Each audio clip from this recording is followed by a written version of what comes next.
In person. এটা সেই বঙ্গবন্ধুর জামানাতে যারা গেছেন তারা থেকে শুরু করে আজ অবধি কেউ আসতে চায়নি। কিন্তু একমাত্র শেখ হাসিনা এবং আওয়ামী লীগের লোকজন প্রতিদিন তারা বলছে, "আজ আসবো, কাল আসবো, আসছি।"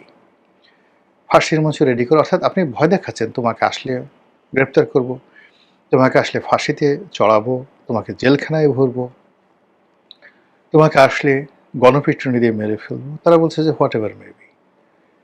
একেবারে ডেট দিয়ে, টাইম দিয়ে, তারিখ দিয়ে, তারিখটা শুধু বলেনি, মানে ডিসেম্বর মাসে আসছি, অমুক অমুক দিকে আসছি, আমরা সবাই মিলে আসছি, প্লেন ভাড়া করে আসবো, সীমান্ত দিয়ে আসবো, উড়ে আসবো, জুড়ে আসবো, নানা রকম কথাবার্তা যেটা বলছে এটা আমাদের দেশে আগে কখনো হয়নি। আমাদের দেশে যারা পালিয়ে গেছে, যাদেরকে দেশ থেকে বহিষ্কার করা হয়েছে, যারা পরাজিত হয়েছে, বিভিন্ন কারণে আমাদের দেশে যেটাকে এক্সাইল বলা হয়, যেটাকে ফ্লিড অ্যাওয়ে বলা হয়, এক্সাইল অ্যান্ড ফ্লিড অ্যাওয়ে। তো এটার তো একটা ইতিহাস আছে। এখানে বাংলাদেশ থেকে বিএনপির জমানাতে আওয়ামী লীগের লোকজন গেছে, আওয়ামী লীগের জমানাতে বিএনপির লোকজন গেছে। যেমন এখন ধরেন শামীম ওসমান। শামীম ওসমান তো আগের জমানাতে ভারতে ছিলেন, বিএনপি জমানাতে। কিন্তু সেখান থেকে তো তিনি জীবনে কোনোদিন হুমকি দেন নাই যে আমি আসছি, I am coming. Sheikh Hasina এখন ভারতে আছেন, তিনি তো এর আগে ভারতে ছিলেন। তো ভারত থেকে তিনি কখনো হুমকি দেননি যে আমি আসছি, বরং বাংলাদেশের সরকার, জিয়াউর রহমান সাহেব, বিরোধী দল, আওয়ামী লীগ, অন্যান্য যারা সবাই তারা একটা রাজনীতির ভারসাম্য তৈরি করার জন্য বলতে গেলে তাকে তোয়াজ করে তদবির করে রাজকীয় সংবর্ধনা দিয়ে তাকে আনা হয়েছে বাংলাদেশে 1981 সনে। এবং শেখ হাসিনা যেদিন 1981 সনে এসেছিলেন, মুষলধারে বৃষ্টি, সেই বৃষ্টির মধ্যে বাংলাদেশে আজ পর্যন্ত কোনো নেতাকে বরণ করার জন্য এয়ারপোর্টে এত লোক আসেনি। ইভেন এখন 18 কোটি মানুষের দেশ, যদি আপনি তারেক রহমান সাহেবের আগমনকে আপনি ধরেন, এই 2025 সনে তার আগমন, তার চাইতেও ওই যে শেখ হাসিনা এসেছিলেন 1981 সনে, ওটার উপস্থিতি, আবেগ, পরিবেশ, পরিস্থিতি অন্যরকম ছিল। শেখ হাসিনার কান্না, দেশে ঢুকে কান্না প্রত্যেকটা মানুষকে আবেগ তাড়িত করেছিল। তারেক রহমান সাহেব এসছেন, বাট তার কোনো কান্না, তার কোনো কথা আমাদেরকে অশ্রু সজল করেনি। কিন্তু শেখ হাসিনা যখন 81 সালে এসেছিলেন, আসার পরে তিনি কেঁদেছিলেন এবং তার দেখা দেখি কোটি কোটি মানুষ সারা বাংলাদেশে কেঁদেছিলেন। আচ্ছা বলেন তো, তারেক রহমান সাহেব এই দিন এয়ারপোর্টে আসছেন, বিএনপির লোক বুকে হাত দিয়ে বলেন তো কয়েকজনের চোখ দিয়ে পানি পড়ছে? আল্লাহর রাস্তে বলেন, যদি মিথ্যা কথা বলেন গজব নাজিল হবে। আল্লাহর রাস্তে বলেন যে তারেক রহমান সাহেব আসছেন, তার এই কথা শুনে আমি ভেউ ভেউ করে, হু হু করে কান্নাকাটি করেছি, তাকে দেখে আবেগে আমার চোখের পানি পড়ে গেছে, ইত্যাদি। কিন্তু 81 সনে কিন্তু এই ঘটনাগুলো ঘটেছে। তো ওইরকম একটা আশার যে আবেগ, অনুভূতি, সেটার বিপরীতেও শেখ হাসিনা কখনো বলেননি যে আমি আসছি। কিন্তু এইবার তিনি ফাঁসিতে লটকাতে চাচ্ছেন, ফাঁসিতে চলতে চাচ্ছেন, জেলখানায় ঢুকতে চাচ্ছেন।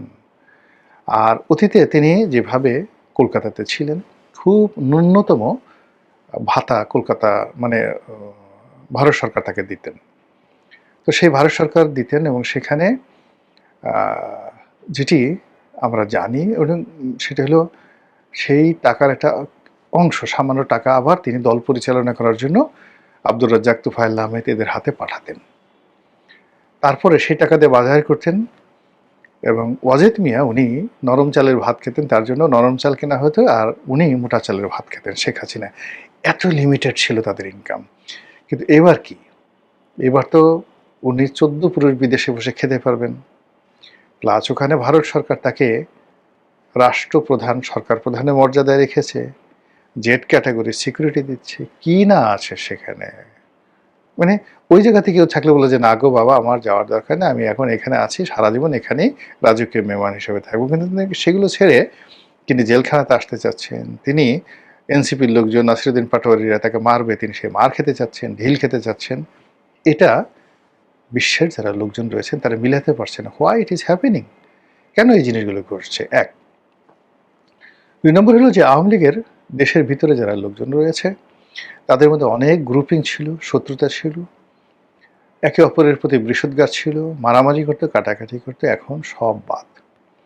এখন সবকিছু ভুলে আপা কখন আসবে, আওয়ামী লীগ কখন আসবে, দিন কবে আসবে, কবে মিছিল করব, মিটিং করব, আবার সুদিন ফিরে আসবে, এরা সবাই ঐক্যবদ্ধ হয়ে গেছে। এটা অতীতকালে আওয়ামী লীগের এটা হয়নি। আওয়ামী লীগ যখন শেখ হাসিনা আসেনি তখন আওয়ামী লীগের মধ্যে যে ইন্টারনাল গ্রুপিং ছিল, ও মাই গড, আনবিলিভেবল গ্রুপিং ছিল। আবার বিএনপি যে কয়বারই ক্ষমতায় এসছে 91 থেকে 96, 2001 থেকে 2006, এই সময়টাতে আওয়ামী লীগ রাজপথে ছিল। মামলা মোকদ্দমা বিপদ আপদ এখনের চেয়ে কোনো অংশে কম ছিল না, বরং এখন বিপদ কম, ইউনূসের জমানাতে কম। কিন্তু 1000 থেকে 2006 পর্যন্ত, 2001 থেকে 2006 পর্যন্ত আওয়ামী লীগের বিপদ বিপত্তি বেশি ছিল। এই বিপদ বিপত্তির মধ্যে লোকজন বদমাশি করেছে। একদিকে তুফাইল গ্রুপ, অন্যদিকে আমের গ্রুপ, একদিকে আব্দুস সামাদ আজাদ গ্রুপ, অন্যদিকে সুরঞ্জিত সেন গ্রুপ। ঢাকা শহরে একদিকে সেই মোফাজ্জল হোসেন চৌধুরী মায়ার গ্রুপ, অন্যদিকে শাহ আলমের গ্রুপ, আর একদিকে সাইদ খোকনের গ্রুপ। কি না ছিল, সব কিছুর মধ্যে তারা এই গ্রুপিং করছে। আর এখন দেখেন কোনো গ্রুপিং নেই, সবগুলো এক হয়ে গেছে, সবগুলো এক হয়ে গেছে। এগুলো বাংলাদেশে। এখন কলকাতাতে বলেন, দিল্লিতে, আমেরিকাতে, নিউ ইয়র্কে, জ্যাকসন হাইটসে, ওয়াশিংটনে, ফ্লোরিডাতে, তারপর মিশিগানে, লন্ডনে, লিভারপুলে, জার্মানিতে, প্যারিসে আওয়ামী লীগের মধ্যে যে 33টা গ্রুপ বিভিন্ন রকম ছিল, তারা নিজেরা 7 আপের বোতল দিয়ে মারামারি করত সারা জীবন। এখন গিয়ে দেখেন তো কোনো মারামারি আসছে নাকি? সবগুলো এক হয়ে গেছে। হাতে গোনা একজন দুইজন মানে যারা এই সোশ্যাল ওয়ার্কার। এখন দেখা যাচ্ছে যে এই কদিন আগে নিজুম মজুমদার, অমির রহমান পিয়াল, তাদের মধ্যে একটা বিরোধ তৈরি হলো। কোথা থেকে কি হলো? এখন আর সেই বিরোধ নেই। সেই নিজুম মজুমদার যাকে গালাগালি করতো, এখন আবার সে বলছে না অমি ভাই ভালো, পিয়ালও আবার সেভাবে থেমে গেছেন।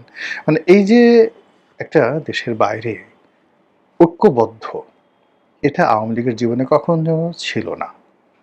কলকাতাতে সেই কাদের সিদ্দিক সাহেব ছিলেন, হেমায়েতুল্লাহ আরঙ্গ ছিলেন, ও মাই গড, তাদের যে বিরোধ, বাংলাদেশে আওয়ামী লীগের মধ্যে আমো group, Tofail group, Suranjit Sen group, Abdul Samad Azad গ্রুপের মধ্যে যে দ্বন্দ্ব সংঘাত ছিল, তার চেয়ে 100 গুণ দ্বন্দ্ব সংঘাত ছিল এই কলকাতা আওয়ামী লীগের মধ্যে 75 15 আগস্টের পরে যারা কলকাতাতে ছিলেন। সেই তুলনায় বাংলাদেশে ধরেন থাকা অবস্থায় আওয়ামী লীগের যে সকল নেতাদের মধ্যে প্রচণ্ড বিরোধ ছিল, গ্রুপ ছিল, এদের কারোর মধ্যে এখন গ্রুপ নাই। আগরতলাতে নাই, কলকাতাতে নাই, তারা অনেকটা ভাই ভাইয়ের মতো গলাগলি ধরে, মানে বিপদে পড়লে যেমন দেখা গেল যে বন্যার মধ্যে পড়লে সাপ আর বেজি বা সাপ আর মানুষ একই গাছে বসে থাকে এবং কেউ কাউকে আক্রমণ করে না। এখন কলকাতাতে একই অবস্থা। প্রথমত তারা যখন গেছে একে অপরকে সাহায্য করেছে, সহযোগিতা করেছে, আর এখন তারা দিদা আসছে একটা চাঁদের হাট মিলিয়ে বসেছে, আনন্দ উল্লাস শুরু করেছে। কিভাবে সেপ্টেম্বর মাসে আসবে, নাকি অক্টোবর মাসে আসবে, নাকি ডিসেম্বর মাসে আসবে, এইগুলো নিয়ে প্রতিদিন তারা স্বপ্ন দেখছে, কথাবার্তা বলছে এবং প্ল্যান প্রোগ্রাম কিভাবে যাবে কিভাবে যাবে। আবার যারা একটু জানে, নেত্রীর সাথে দেখা করে আসে বা শেখ হাসিনার সঙ্গে দেখা করে আসে, তারা এক ধরনের কথা বলে। যারা নেত্রীর সঙ্গে টেলিফোনে কথা বলে তারা এক ধরনের আবেগ।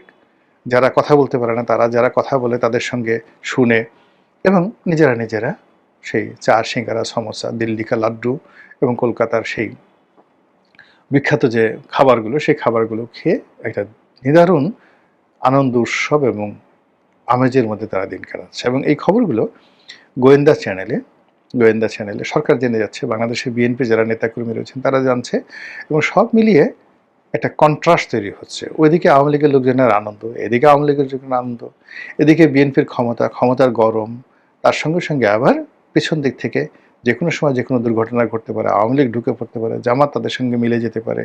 আমেরিকা পাকিস্তানে এখন যেভাবে ইমরান খানকে সাহায্য করছে, সহযোগিতা করছে, ঠিক একইভাবে ভারত যদি এই মুহূর্তে আবার নতুন করে শেখ হাসিনাকে নিয়ে নতুন করে ভাবতে শুরু করে এবং আওয়ামী লীগের উপর যদি ভারত এবং আমেরিকা নতুন করে সমর্থন দেয়, তাহলে কি মহা সর্বনাশ ঘটতে পারে। এই টেনশনে গিয়ে দেখেন যে অনেক ক্ষমতাধর যারা লোকজন রয়েছেন তারা আসলে সুস্থ এবং স্বস্তিতে নাই। তো দেখা যাক, রাজনীতি একটা খুবই খাতারনাক, বহুত খাতারনাক বিষয়, তারপরে ডেঞ্জারাস বিষয়। আনসার্টেন বিষয়, এবং সেখানে এই আনসার্টেনের মধ্যে যারা রাজনৈতিক নেতৃত্ব সম্পন্ন তারা তাদের সুযোগ সুন্দর নেই। যারা নিয়োগ লাভ করেছেন মন্ত্রী হিসেবে একমাত্র ধর্ম প্রতিমন্ত্রী, তার সম্পর্কে বিতর্ক তৈরি হয়েছে। বাকি অন্য যারা আছেন তারা প্রধানমন্ত্রী খুব ঘনিষ্ঠ, আর কেউ কেউ প্রধানমন্ত্রী ঘনিষ্ঠ এবং একই সঙ্গে সারা বাংলাদেশে জনপ্রিয়, যেমন আন্দালিব রহমান পার্থ। তো কাজেই এখানে ২১ তারিখে কয়েকজন মন্ত্রী হয়েছেন, কয়েকজন রাষ্ট্রপতি হয়েছেন, এবং যাকে বলা হয় বঙ্গভবনের ইতিহাসে এই প্রথম একটি অনুষ্ঠানকে কেন্দ্র করে বিএনপি ব্যাপক আয়োজন করল। স্বয়ং প্রধানমন্ত্রী তিনি তার স্ত্রীকে নিয়ে সেখানে ছিলেন, তার যত পাত্র মিত্র রয়েছেন সবাই সেখানে গেছেন, এবং যে যার মতো করে সেখানে আনন্দ করেছেন, ফুর্তি করেছেন। বঙ্গভবনের সূত্রে জানা গেছে যে এ যাবৎকালে বঙ্গভবনে যত মেহমান আমন্ত্রিত হয়েছে বা ইতিপূর্বে হয়েছেন তাদের মধ্যে এইবারের আয়োজনটি ছিল সবচেয়ে জৌলুসপূর্ণ, জাঁকজমকপূর্ণ।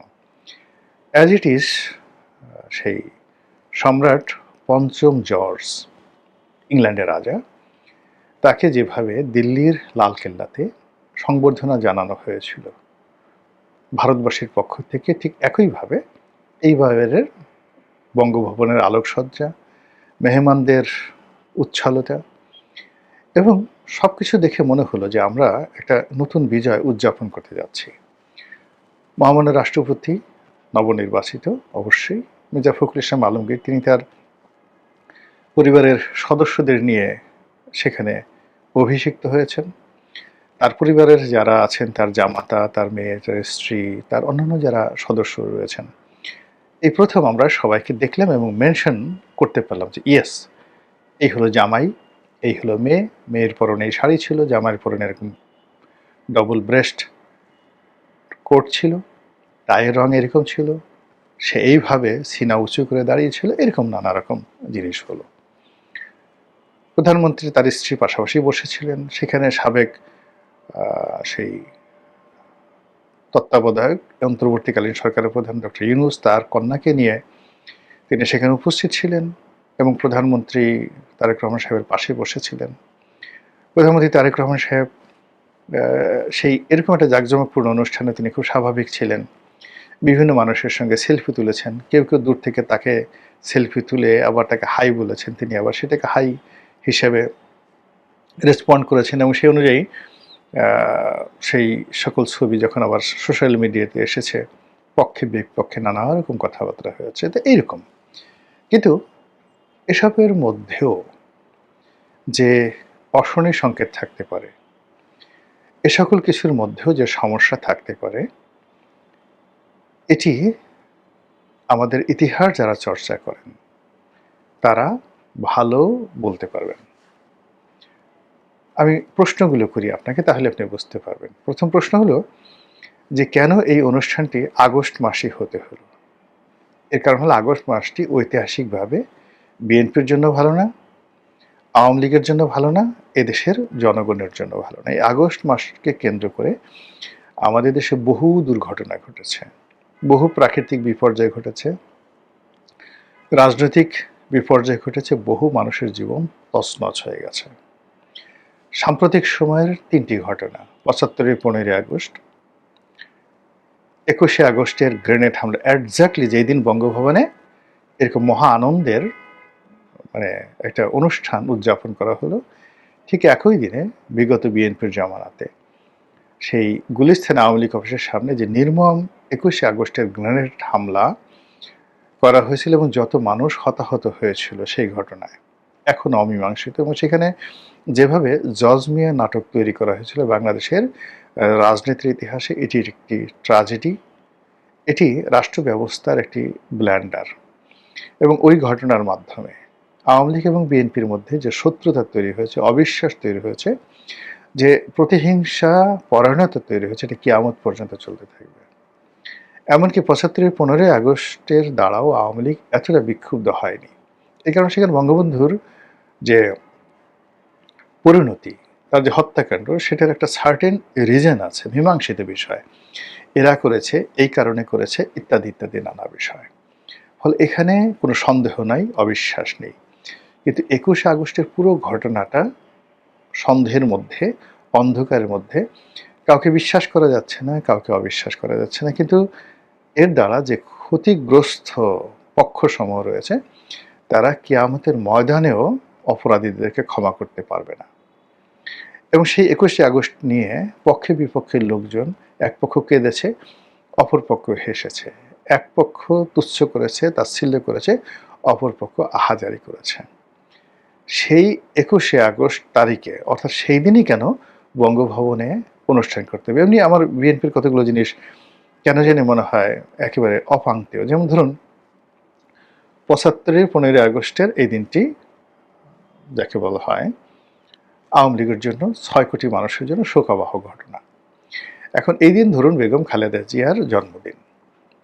এখন সেই জন্মদিন একান্ত ঘরোয়াভাবে যেকোনো লোক পালন করতে পারে, ডাজ নট ম্যাটার। এখন এটাকে দেখিয়ে সেলিব্রেট করে একদিকে মানে যখন রাষ্ট্র ক্ষমতা ছিল না তখন কোনো কথা নেই। যখন রাষ্ট্র ক্ষমতায় বিএনপি ছিল ঠিক সেই সময়টাতে যেন ৭৫-এর ১৫ই আগস্টে কেউ শোক প্রকাশ করতে না পারে, সেই দিন যেন সবাই কেক খায়, জন্মদিনের আনন্দ করে, উৎসব করে। এইভাবে বিএনপির যারা কিছু লোকজন রয়েছেন তারা এই বিএনপির নেতাকর্মীদেরকে খেপিয়ে তোলা শুরু করলো। এখন ৭৫-এর ১৫ই আগস্টে বেগম জিয়ার জন্মদিবস পালন করতে হবে এবং এই একটা ঘটনায় বেগম জিয়ার এডুকেশন, তার ইমেজ, তার সততা, তার সারা জীবনের যে অর্জন, তার সফলতা সব কিছুকে এই বিএনপির যারা এই মানে দুষ্ট বুদ্ধির ধারক তারা এটাকে শেষ করে দিয়েছেন।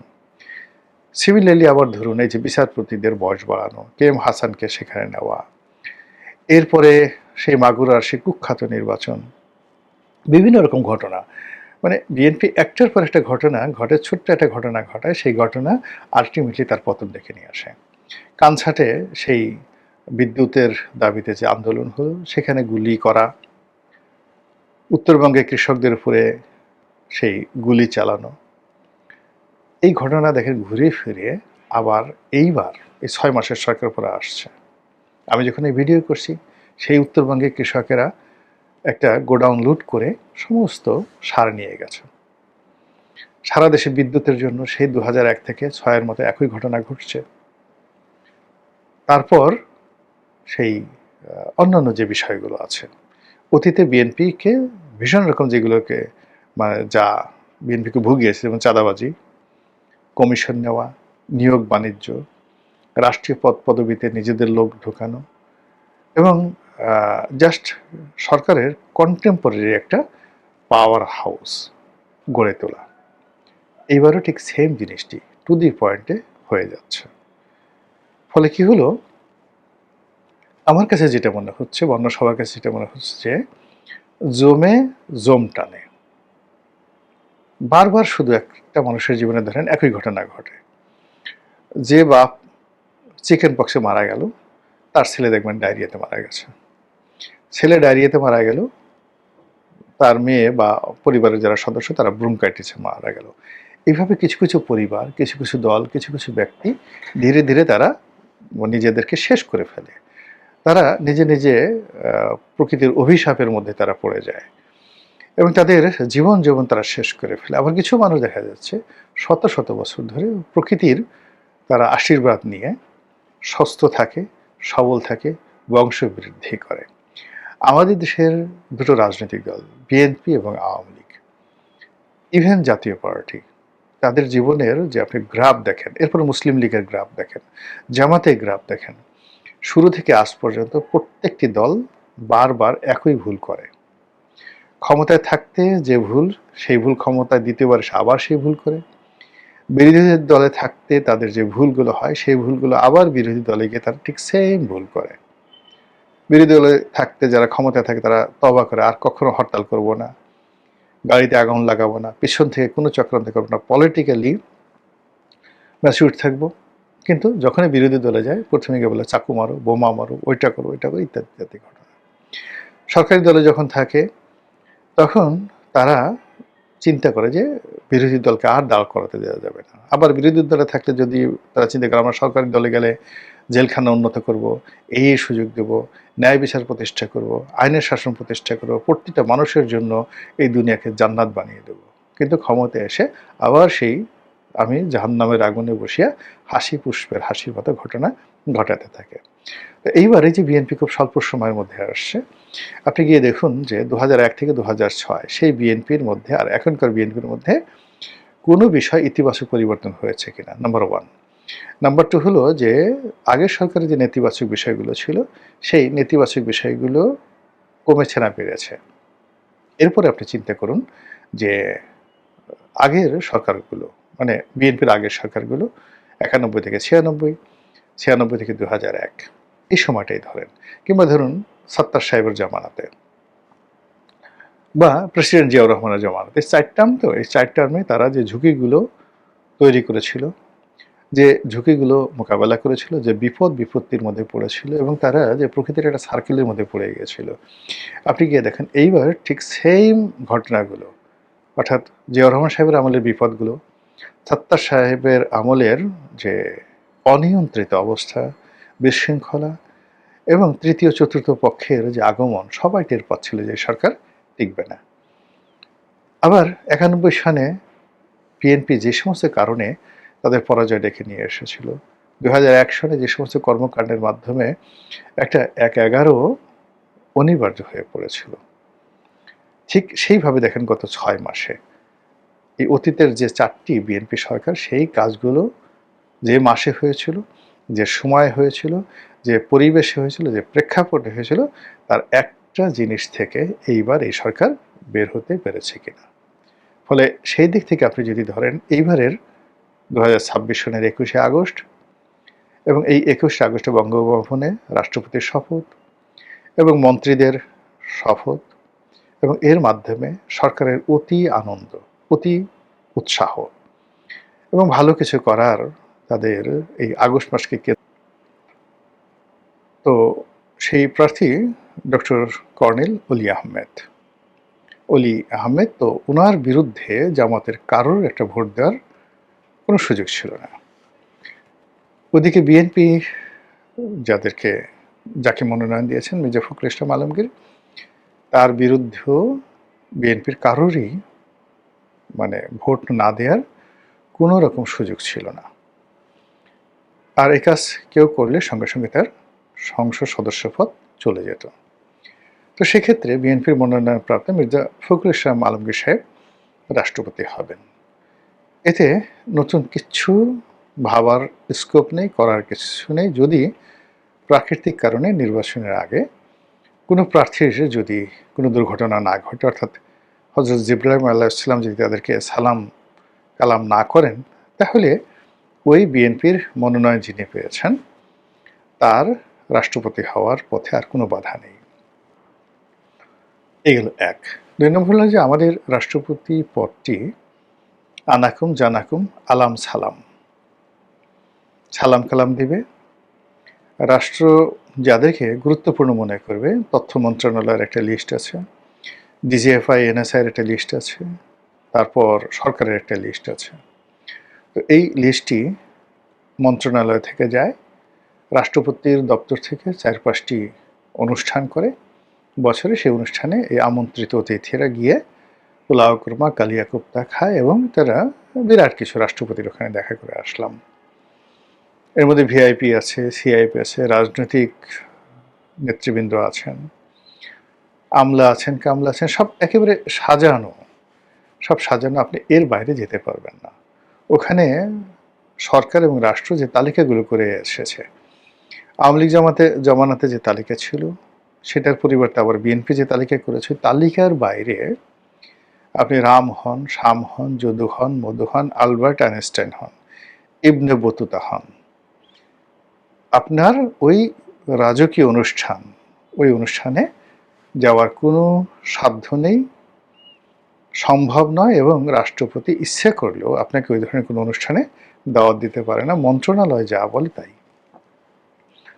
এর বাইরে তার কিছু রুটিন কাজ আছে, জানাজায় অংশগ্রহণ করা, বিভিন্ন সমাবর্তনে অংশগ্রহণ করা, প্রধান বিচারপতির শপথ পাঠ করানো থেকে শুরু করে এই কাজগুলো প্রধানমন্ত্রীর পরামর্শে তাকে কিছু কাজ করতে হয়, আর কিছু তার ইনহেরেন্ট পাওয়ার রয়েছে। এর বাইরে মূলত রাষ্ট্রপতি পদের আসলে ওই বাড়ির মধ্যে বসে থাকা, মাঝে মধ্যে বিদেশে যাওয়া, চিকিৎসা করা, মানে বাংলাদেশে যদি একেবারে সুন্দরতম রাষ্ট্রপতি ধরেন, তাহলে আওয়ামী লীগের রাষ্ট্রপতি আব্দুল হামিদের মতো এরকম নিপাট, এরকম সুন্দর, এরকম নির্ঝঞ্ঝাট কোনো রাষ্ট্রপতি ছিল না। ওটাই হলো বাংলাদেশের বর্তমান রাষ্ট্রপতির মডেল।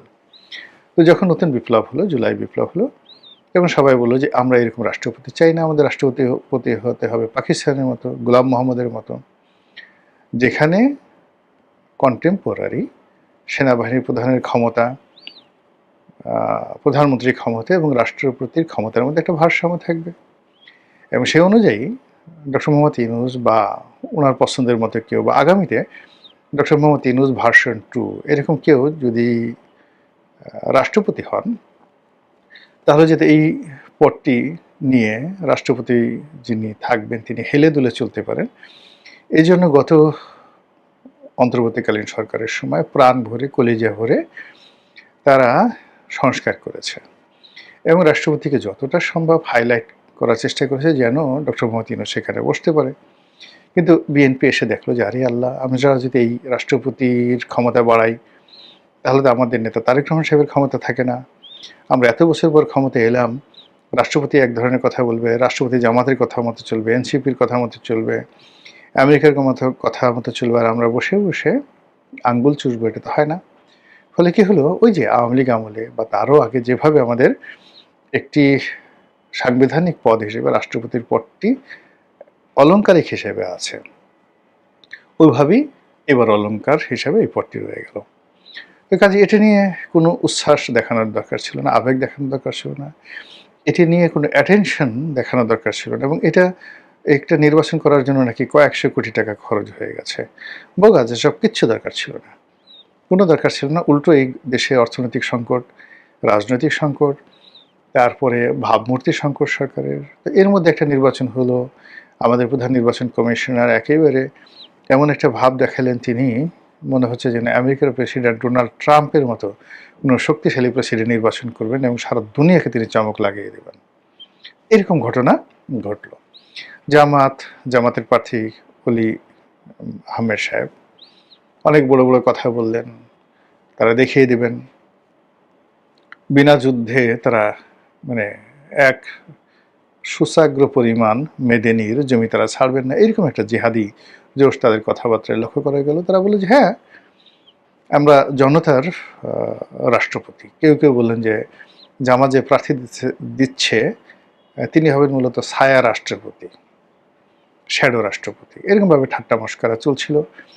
তারপর রাষ্ট্রপতি প্রার্থী কর্নেল ওলি তার সেই যে ক্ষুরধার বক্তব্য, তিনি বলার চেষ্টা করলেন আমি জামাতে যদি না আসতাম, বিএনপিতে থাকলে বিএনপি তাকে রাষ্ট্রপতি বানাতো, কোনো অবস্থাতেই তারেক রহমান সাহেব জীবিত থাকা অবস্থায় কর্নেল ওলিকে রাষ্ট্রপতি বানাতেন না। তো এরকম অবস্থা। যাই হোক, এখন সেই রাষ্ট্রপতি নির্বাচন হলো, সেখানে অবাক করার বিষয় হলো যে রাষ্ট্রপতি পদে যখনই পার্লামেন্টের ভোটে নির্বাচিত হলেন, তো সেখানে আসলে কর্নেল ওলির উপস্থিত থাকার সুযোগ ছিল না। এর কারণ হলো তিনি তো মেম্বার অফ পার্লামেন্ট ছিলেন না। দ্বিতীয়ত, ওখানে মির্জা ফখরুল সাহেব নির্বাচিত হওয়ার সঙ্গে সঙ্গে সবাই উঠে পড়ে লাগলো তার সঙ্গে কোলাকুলি করার জন্য, ফুল দেওয়ার জন্য, এবং পার্লামেন্টের মধ্যে তাকে নিয়ে টানাটানি। আর সেই টানাটানির মধ্যে জামাতের লোকদের যে টানাটানি, এটি ছিল রীতিমতো ন্যাক্কারজনক। এখানে হলো যে আপনি একজন রাষ্ট্রপতিকে সম্মান জানাবেন, স্যালুট দেবেন, হ্যান্ডশেক করবেন, কোলাকুলি করবেন, দেয়ার ইজ এ ডিসেন্সি। তো সেই ডিসেন্সিটা ছিল না, আভিজাত্য ছিল না, সৌজন্যতা ছিল না। তারা যে কাজটি করলো সেটা হলো তারা সেই যে যার মতো করে তাকে অভ্যর্থনা জানানো শুরু করলো। কিন্তু যে ছবিটি বা ভিডিও দৃশ্যটি একেবারে রীতিমতো ভাইরাল হয়ে পড়েছে, সেটি হলো জনৈক জামাতের সংসদ সদস্য, তিনি মির্জা ফখরুলকে প্রচণ্ড শক্তি দিয়ে বুকে জড়িয়ে ধরলেন। মির্জা ফখরুল এমনি বয়স্ক মানুষ, নানা রকম রোগ শোকে, ব্যামোতে তিনি অসুস্থ, এখনও তিনি হাঁটতে পারেন না ঠিক মতো। তো সেই অবস্থাতে সেই লোক কুয়াতুল মুসলিমিন দেখিয়ে তাকে এমন জোরে চাপ দিল, যদি মানে রাষ্ট্রপতি মহোদয় মানে আসেনি, কিন্তু অন্য কোনো তার মতো অসুস্থ ব্যক্তি হইলে সে জাস্ট একটা শব্দ করতো, ক্যাত ক্যাত করে একটা শব্দ করে ফেলতো। তো এরকমভাবে তাকে একটা চাপ দিল, চাপ দিয়ে বুকের মধ্যে চাপ দিয়ে তাকে জড়িয়ে ধরলো একদম আচ্ছা মতো। কোলাকুলি কাকে বলে, মানে সবচেয়ে প্রিয়তম, সবচেয়ে প্রিয়তমা। আপনি যখন তাকে আলিঙ্গন করবেন তাকে ছাড়তে চাইবেন না, ওই রকম মির্জা ফখরুলকে ছাড়তে সে চাই না, ধরে রাখলো। এখন কোলাকুলি করার আগে বা পরে আমরা তো এটা বুঝতে পারিনি, একবার কিংবা দুইবার এটা আমরা বলতে পারবো না, কিন্তু তিনি বারবার একেবারে ছোট একটা বাচ্চা বা শিশু বা একেবারে বুড়া মানুষ যার কোনো চলৎ শক্তি নেই, এরকম একটা লোকের দুই সোপার উপর হাত দিয়ে, আমরা যেমন একটা ছোট বাচ্চার দুই সোপা মানে গালের উপর হাত দিয়ে তার কপালে চুম্বন করি, বুড়া মানুষের কপালে চুম্বন করি, সন্তানের গলায় চুম্বন করি, ওইভাবে মির্জা ফখরুলের দুই গালের উপরে হাত রেখে বেচারার একেবারে কপালের উপর জোরে একটা চুম্মা লাগিয়ে দেওয়া হলো। এই যে দৃশ্য, এই দৃশ্যে সারা বাংলাদেশের ট্রল পড়ে গেল। জামাত শেষ পর্যন্ত রাষ্ট্রপতিকেও ছাড়ল না, তাকেও চুমা দিতেই হবে। এই যে চুমার কালচার, এই চুমার কালচার বা সংস্কৃতি তারা কোন পর্যায়ে নিয়ে যাবে? সবাই কেন চুম্মাবাজ হতে চাচ্ছে? এটি নিয়ে নানা রকম ট্রল হলো, নানা রকম কথাবার্তা হলো, রাষ্ট্রপতিও বিব্রত হলো, আমরাও বিব্রত হব কি? আমরা তো এই দৃশ্য এখন দেখে আসছি অহরহ। এখানে শুধু চুমাচুমি পর্যন্তই থামছে, যদি আরও সামনে আগাতো, না থামতো, তাহলে আপনি কী করতে পারতেন বলেন? তো এই যে একটা অবস্থা, সেটি নিয়ে এখন বিভিন্ন মানুষ ট্রল করার চেষ্টা করছে যে আরে আপনারা ভোট দিলেন কর্নেল ওলিকে আর চুমো দিলেন মির্জা ফখরুল ইসলাম আলমগীরকে। আপনাদের যদি এত চুমো দিতে ইচ্ছা করে তাহলে আপনারা কর্নেল ওলির বাসায় চলে যেতেন।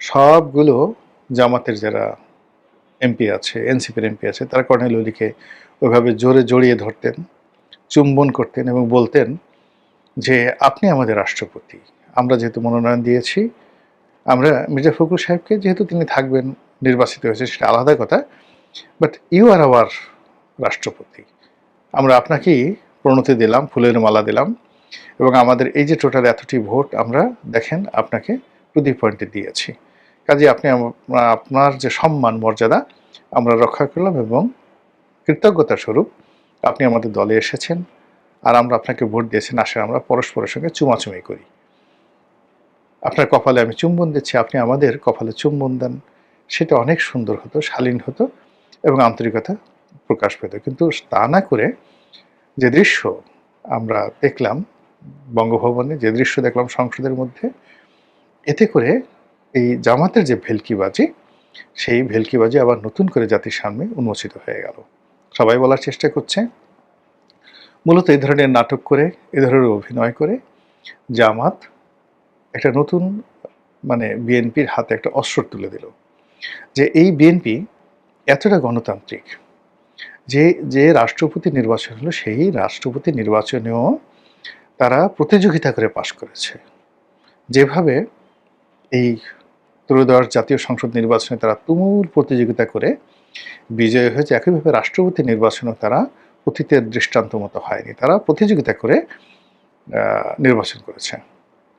দ্বিতীয়ত হলো জামাতও বলার চেষ্টা করছে পাবলিককে, আমরা যারা সাধারণ পাবলিক, আমাদেরকে বোঝানোর চেষ্টা করছে, দেখেছো দেখেছো আমাদের কী ক্ষমতা, কী দাপট, আমরা সেই শত চেষ্টা করেও আমাদেরকে সেই প্রতিযোগিতার বাইরে রাখা যায়নি, আমরা এখানে প্রতিযোগিতা করেছি, আমরা জানি নিশ্চিত পরাজয়, কিন্তু সব পরাজয়ই মানে পরাজয় নয়। এখানে তালেবান সরকারের মতো একটি দক্ষিণপন্থী সরকার ব্যবস্থা কায়েম হতে পারে, পাকিস্তানের মতো একটি military dictatorship under the cover of democracy. পাকিস্তানে যেভাবে এখন মার্কিন যুক্তরাষ্ট্রের তাবেদার সেনাবাহিনী, সেনাবাহিনীর তাবেদার একটি সরকার, সরকারের তাবেদার একটি বিরোধী রাজনৈতিক গ্রুপ, যেভাবে পাকিস্তান চলছে,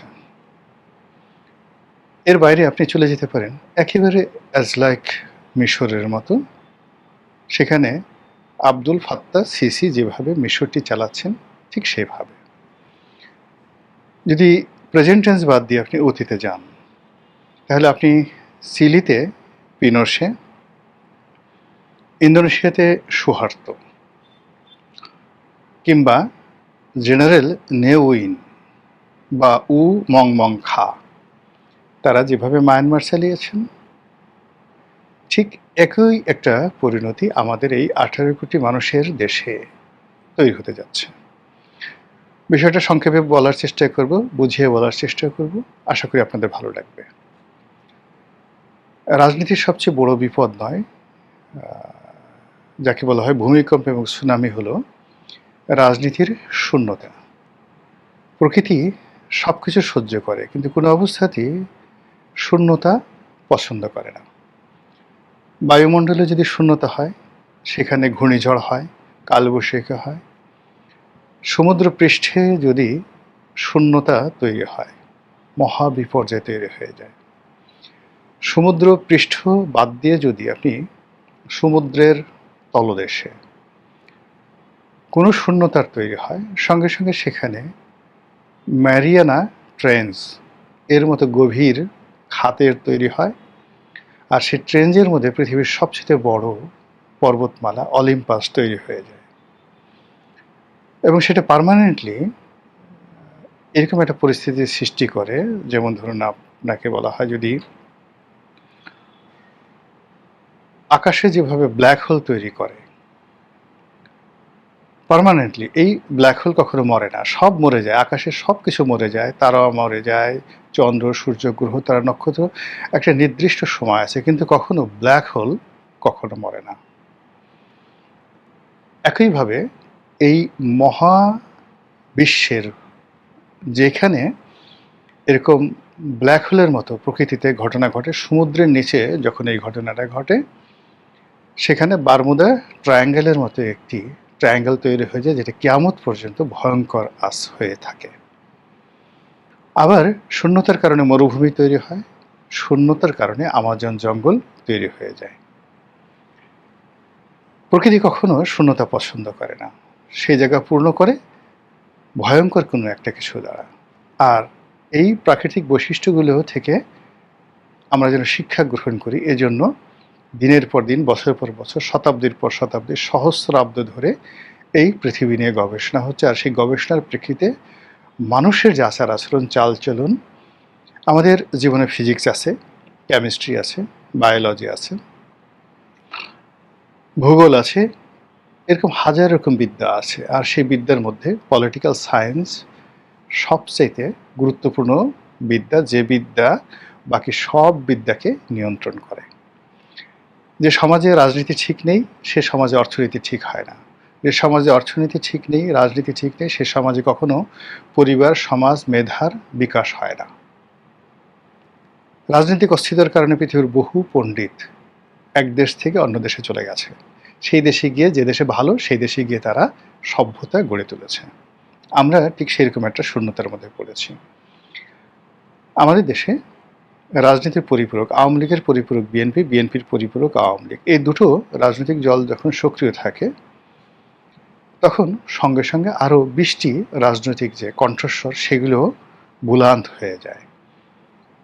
এখন আওয়ামী লীগের জমানাতে প্রাণান্তভাবে চেষ্টা করা হয় যে বিএনপিকে দুর্বল করার জন্য। এখন সেই দুর্বল বিএনপির হাতে যখন আমরা ক্ষমতা দিয়েছি, তখন সেই দুর্বলের যে অত্যাচার, সেটা কতটা ভয়ঙ্কর হয়, সেটি বর্তমান জমানাতে আপনারা দেখতে পাচ্ছেন এবং আগামীতে দেখতে পাবেন।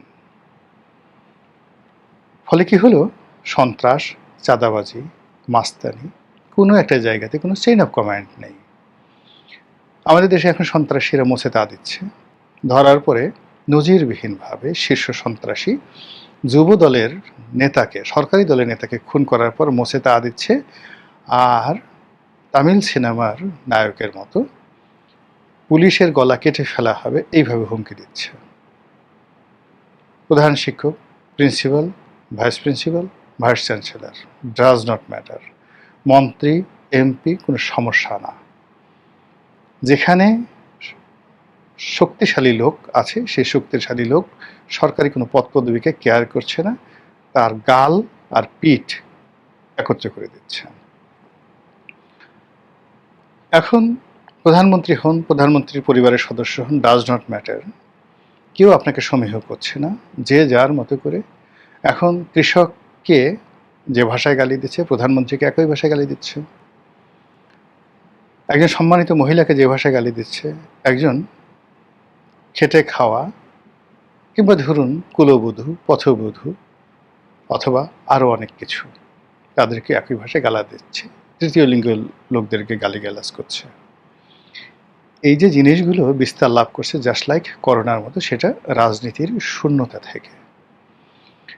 যখন কোনো একটা সমাজে, কোনো একটা রাষ্ট্রে, কোনো একটা সেক্টরে কোনো প্রতিদ্বন্দ্বী না থাকে, প্রতিযোগিতা না থাকে, তখন তার বিকাশ হয় না। এজন্য এই পৃথিবীতে বর্তমান জমানাতে কেবলমাত্র নিজেদেরকে প্রতিযোগিতার মধ্যে রাখার জন্য অনেক বড় বড় giant company billion billion dollar খরচ করে তারা নিজেদের প্রতিদ্বন্দ্বী তৈরি করে। জাস্ট একটা উদাহরণ দিই, চীনের একটা কোম্পানি আছে যারা সারা দুনিয়াতে পোর্ট, যে এই যে আমরা যে বন্দর পরিচালনা করি, বন্দরের যে ইকুইপমেন্টগুলো রয়েছে, সেই ইকুইপমেন্টগুলোর 90% তারা একা সাপ্লাই করে, এবং এই পৃথিবীতে তাদেরকে চ্যালেঞ্জ দেওয়ার মতো কোনো শক্তি নেই, একচেটিয়াভাবে তারা ব্যবসা বাণিজ্য করে যাচ্ছে। এই কোম্পানি সাম্প্রতিক সময়ে $20 বিলিয়ন, আবার আমি বলছি 20 বিলিয়ন, $20 বিলিয়ন তার একটা ফান্ড এই কোম্পানি তৈরি করেছে তাদের প্রতিদ্বন্দ্বী কোম্পানিকে সাহায্য করার জন্য, যেন তারা মার্কেটে তাদের সাথে কম্পিটিশন করতে পারে। কারণ তারা জানে যে এরকমভাবে যখন একচেটিয়াভাবে সে কোনো ব্যবসা করা হয়, তখন সঙ্গে সঙ্গে সেই কোম্পানিটি বিলীন হয়ে যায়। অতীতে যে কোম্পানিগুলো, প্রতিষ্ঠানগুলো একচেটিয়াভাবে এরকম কাজ করেছে, সমস্ত প্রতিদ্বন্দ্বী শেষ করে ফেলেছে, সঙ্গে সঙ্গে তাদের পতন হয়ে গেছে। রাজনীতিতে এই জিনিসটা আরও প্রবল। রাজনীতিতে প্রথমত আপনাকে শক্ত প্রতিদ্বন্দ্বী থাকতে হবে, এটার একটা ইফেক্ট, যেটা এক মুহূর্তে বিএনপির কোনো শক্ত প্রতিদ্বন্দ্বী নেই। দ্বিতীয়ত হলো বিএনপি যে সকল সাজানো গোছানো অনুগত প্রতিদ্বন্দ্বী রয়েছে, সেই অনুগত প্রতিদ্বন্দ্বীর কারণে কি হচ্ছে, যারা তথাকথিত বিরোধী দল, এই তথাকথিত বিরোধী দল এবং সরকারি দল, তাদের উভয়ের যে কোয়ালিটি নষ্ট হচ্ছে, ইমেজ নষ্ট হচ্ছে, তাদের সামাজিক মান মর্যাদা নষ্ট হচ্ছে।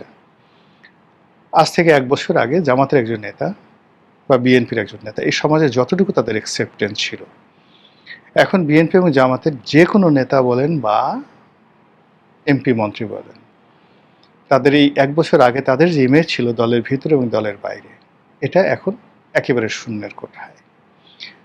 গত 1 বছরে আমরা ইন জেনারেল, সেটা শেখ হাসিনা বলেন, গোলাম মোল্লা রনি বলেন, এটা অন্য যে কোনো মন্দ লোক বলেন, আমাদের এই সমাজে প্রত্যেকটা মানুষই যে যার অবস্থান থেকে ইজ্জত হারিয়েছে, সম্মান হারিয়েছে, মর্যাদা হারিয়েছে। গেইন যদি কিছু করে থাকে, সেটা হলো অসম্মানিত হওয়া এবং বেইজ্জতি হওয়ার মতো যে ধরনের ন্যারেটিভ দরকার, গত 1 বছর ধরে সেই ন্যারেটিভগুলো অলমোস্ট মসজিদের ইমাম থেকে শুরু করে মন্দিরের পূজারি থেকে শুরু করে প্যাগোডার সেই যিনি অধিকর্তা রয়েছেন, সবার একই অবস্থা। এই জিনিসটা শুরু হয়েছে রাজনীতির এই ভারসাম্যহীনতা থেকে, রাজনীতির সেই যে মরণ ফাঁদ যেটা তৈরি হয়ে গেছে, ইমব্যালেন্স সিচুয়েশন তৈরি হয়ে গেছে, তার কারণে। এই জায়গা থেকে বের হওয়ার জন্য আগামীতে একজন সমাজ সংস্কারক, একজন রাজনীতির সংস্কারক, একজন সুপারম্যান দরকার হবে। Just like Robert Mugabe, just like Nelson Mandela. এদের মতো মানুষ না হলে কোনো অবস্থাতেই আমরা এখন যে রাজনীতির ফাঁদের মধ্যে পড়েছি, এই ফাঁদ থেকে বেরোতে পারবো না। এই ফাঁদটিতে বিএনপি জেনে হোক বুঝে হোক পা দিয়েছে। জনাব তারেক রহমান সাহেব জেনে হোক বুঝে হোক পা দিয়েছে, এবং একটার পর একটা যখন এখানে পা দিয়েছে, এইরকম পর্ব আসছে, সেই পর্বতে অটোমেটিক্যালি তারা একের পর এক ভুল করে যাচ্ছে। এখন এরকম একটা পর্যায়ে ওইরকম যদি একেবারে নিজের সব কিছু ত্যাগ করে জীবনের ঝুঁকি নিয়ে কঠিন সিদ্ধান্ত, আমাকে মেরে ফেলুক, এরকম সিদ্ধান্ত না নেওয়া পর্যন্ত কোনো অবস্থায় এখান থেকে বের হওয়া সম্ভব নয়। আর এই যে রাজনীতির যে বিপর্যয়, অনিবার্য পরিণতি, রাজনীতির যে শূন্যতা, সেই শূন্যতার কারণে অর্থনৈতিক শূন্যতা তৈরি হয়েছে। অর্থনৈতিক শূন্যতার কারণে সামাজিক শান্তি শৃঙ্খলার যে ভারসাম্য, সেটা নষ্ট হচ্ছে। সামাজিক ভারসাম্য নষ্ট হওয়ার কারণে পারিবারিক ভারসাম্য নষ্ট হচ্ছে। পারিবারিক ভারসাম্য নষ্ট হওয়ার কারণে as a human, individual human, একজন মানুষ হিসেবে আপনার যে ব্যক্তিগত বোধ এবং বুদ্ধি আছে, আত্মমর্যাদা আছে, আপনি যে আশরাফুল মাখলুকাত, এই বিশ্বাসটা মানুষ হারিয়ে ফেলছে। সে ধীরে ধীরে মনে করছে আমার আর ছাগলের মধ্যে, আমার আর পশুর মধ্যে, আমার আর মেরুদণ্ডহীন প্রাণীর মধ্যে, জীবিত মানুষ আর মৃত মানুষের মধ্যে কোনো পার্থক্য নেই। মানুষ যখন অভাবের মধ্যে পড়ছে, সে সব কিছু হারিয়ে ফেলছে। সাম্প্রতিক সময় যদি আপনি অপরাধগুলো দেখেন, যে মাত্রায় অপরাধ হচ্ছে, যে আকৃতিতে অপরাধ হচ্ছে, এ বাংলাদেশে কখনো হয়নি। প্রকাশ্য মালিবাগের শান্তিনগরের একটা মার্কেটে পুরোটা সিসিটিভি আছে। সেই মার্কেটে পুলিশের সোর্স হতে পারে বা কোনো চক্র হতে পারে, হোয়াট এভার মেবি, সেখানে একজন পিতা তার কন্যাকে নিয়ে আসছে বাজার করার জন্য, মার্কেটিংয়ে, শপিংয়ে, যুবতী কন্যা। সেই কন্যার সামনে সেই বাবার পকেটে ইয়াবা ঢুকিয়ে দেওয়া হলো, জোরাজুরি করে, মার দিয়ে। কন্যা ধাক্কাধাক্কি করতেছে, তারপর সে জোর করে পকেটে ইয়াবা ঢুকিয়ে দেওয়া হলো। এই দৃশ্য শত শত মানুষ দেখলো। তারপর ওনার পকেটে ইয়াবা আছে, এই অভিযোগে পুলিশ তাকে গ্রেপ্তার করে নিয়ে গেল। সে অভিযোগ করলো, তাকে গ্রেপ্তার করে নিয়ে গেল। আর যারাই কাজ করলো তারা সেখান থেকে চম্পট দিয়ে চলে গেল। এই সমাজ কি কল্পনা করা যায়? আপনি বসুন্ধরা মার্কেটে হাসছেন আপনার কন্যাকে নিয়ে, আপনার স্ত্রীকে নিয়ে, হঠাৎ করে একজন এসে আপনার হাত দুই হাত চেপে ধরলো, হাজার হাজার মানুষের সামনে, শত শত মানুষের সামনে, ক্যামেরার সামনে আপনার পকেটের মধ্যে সেই ইয়াবা ঢুকিয়ে দিল। এরপরে সেই ইয়াবা আবার পুলিশ এসে আপনাকে সার্চ করলো, আপনার পকেটে ইয়াবা পেয়ে গেল, আপনাকে গ্রেপ্তার করলো। আপনি বললেন যে ওই লোক দেখেন, সিসি ক্যামেরাতে দেখেন, হাজার হাজার মানুষ সাক্ষী আছে, ক্যামেরা সাক্ষী আছে, ও আমার পকেটে ঢুকিয়েছে, ওই লোক, দ্যাটস ম্যান। সেই লোক মুসকে মুসকে হাসছে সিনেমার মতো, আর পুলিশ আপনাকে ধরে নিয়ে যাচ্ছে। আর আমরা কোটি কোটি মানুষ এই দৃশ্য দেখছি আর হাপিত্তেশ করছি, কিন্তু রাষ্ট্রের পক্ষ থেকে কোনো সাড়া পাচ্ছি না। এরকম অসংখ্য ঘটনা, একটি দুটো নয়। এই ঘটনা সেক্সের ক্ষেত্রে ঘটছে, এই ঘটনা দাম্পত্যে ঘটছে, পরকীয়ার ক্ষেত্রে ঘটছে, এই ঘটনা নামাজ কালামের ক্ষেত্রে ঘটছে, মসজিদে ঘটছে, মন্দিরে ঘটছে, সব জায়গাতে ঘটনা ঘটছে। মাদ্রাসায় ঘটছে, স্কুলে ঘটছে, কলেজে ঘটছে। অপরাধের ধরন এবং প্রকৃতি যা কখনো অতীতে বাংলাদেশে হয়নি। আর সব কিছুর মূলে রয়েছে এই রাজনৈতিক শূন্যতা, এবং সেই শূন্যতার দায় এখন বিএনপির ঘাড়ের উপর পড়েছে, জনাব তারেক রহমান সাহেবের ঘাড়ের উপর পড়েছে। এই দায় কি ৬-৭টা বা ৮-১০টা গোলাপি রঙের বাস নামিয়ে এই দায় থেকে মুক্ত হওয়া যাবে? এ দায় কি দুপুরে ১০০ টাকার খাবার খেয়ে, তারপরে ঘন ঘন মন্ত্রিপরিষদের সদস্য পরিবর্তন করে